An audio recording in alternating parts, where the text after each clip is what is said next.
Hi, I'm Richard Pennington. This is a story about how an enterprising purchasing agent used some kids to liven up her procurement manual.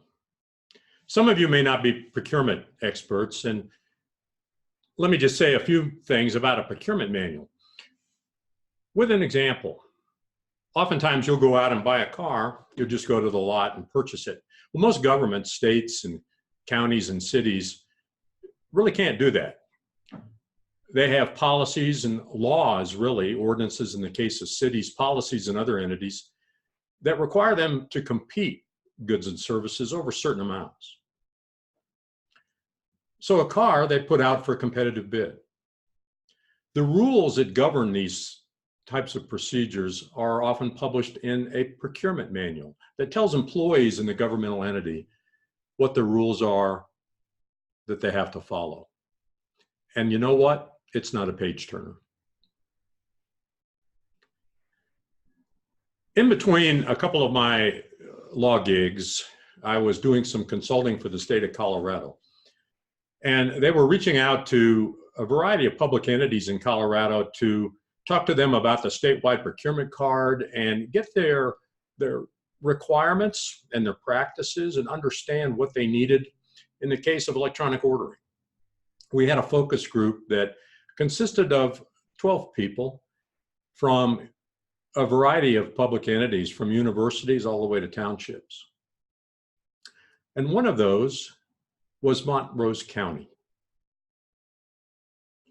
Montrose County was a beautiful town on the western slope of Colorado, the opposite side of the state from Denver.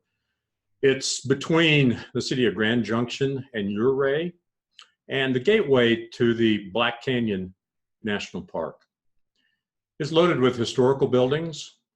And I went to see Sue Weeder, who was the county contracts and procurement administrator, to talk about the procurement card, some of their practices, and what they needed in the way of electronic ordering.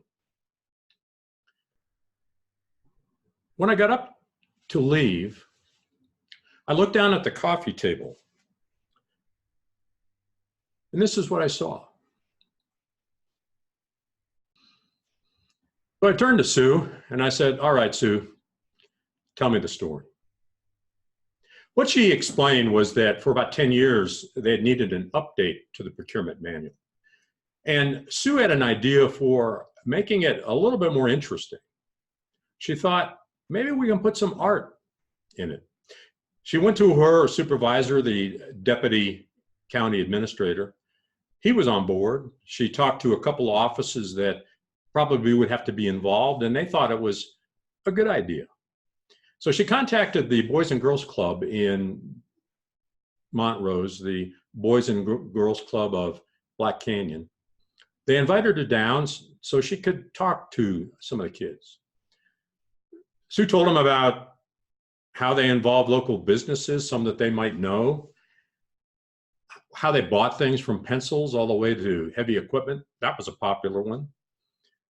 How they did competitive bidding, evaluated, and even the ones that didn't win, how she sent letters to them thanking them for participating in the procurement. Sue was impressed by how they hung on her words, and they seemed so interested. So she talked to them about another sort of competitive process known as an RFP, that among procurement professionals know it's a request for proposals. But the kids and Sue decided it was going to be a request for posters. So she talked about the ground rules, and procurement professionals know this as something known as responsiveness, following the rules or not being able to have their bids considered. She brought in a manila envelope and talked to the kids about how they had to seal it and put their posters inside. The ground rules were they'd use their first names, not their last names. And really, it had to have on the outside the date, and most important, it had to be on time. They even talked about some of the evaluation factors, agreed on things like color and originality. So when the posters were done and they were assembled, Sue had an initial big challenge. She had recruited 3 procurement officers, and you know what? They couldn't make up their mind. She spread them out on a table and invited people that were visiting the county to come on in and cast their votes. And finally, they agreed on winners. She went to the Department of Administrative Services, and they used some surplus frames to come up with professional-looking certificates with the winners' names on them and embossed seals of the county. And armed with that and some low-price gift certificates, she went down to the Black Canyon Boys and Girls Club to announce the winners. And as Sue tells the story, she was in the room and started with the 3rd place winner. And the kids started cheering. She went to the 2nd place winner, the one that ended up being in the manual and bearing the legend and thanking the Boys and Girls Club of Black Canyon. More cheers. She finally announced the 1st place winner, the Money Matters. And true to form, she sent out a letter thanking each of the kids who had participated, encouraging them to continue their art and their membership in the Boys and Girls Club.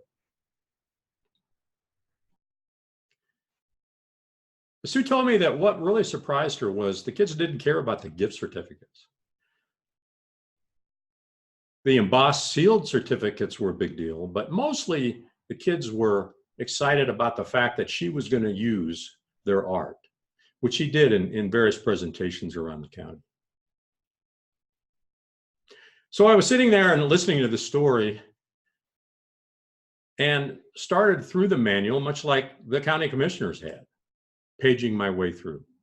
I could see how the Department of Information Technology had done such a nice job incorporating the art.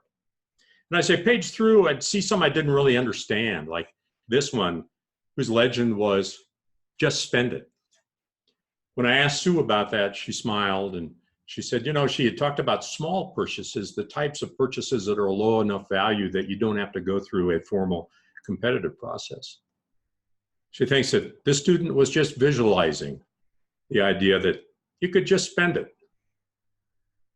And as I got to the end, I saw a definitional page, and I'd seen those many times before, never a heart though associated with it. When I got to the end of the book, I saw the monkey mull. This prompted a couple questions. One was, Sue, what does that mean?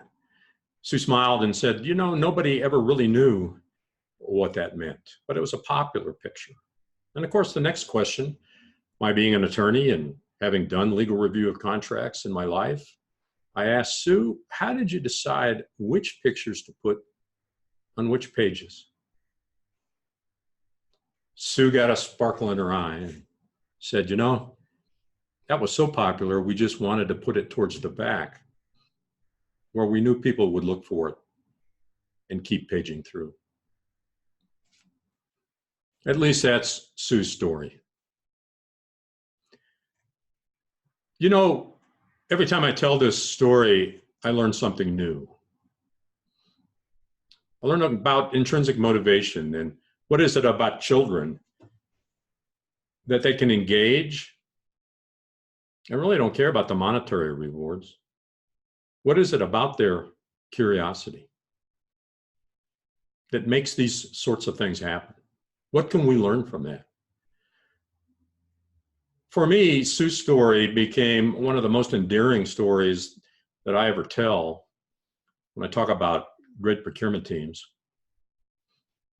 She became an example of a central leadership principle, and that is committing your time and attention to a project and encouraging those around you, just being engaged. It also caused me to think a lot about creativity. You know, I spent most of my life in bureaucracies in government.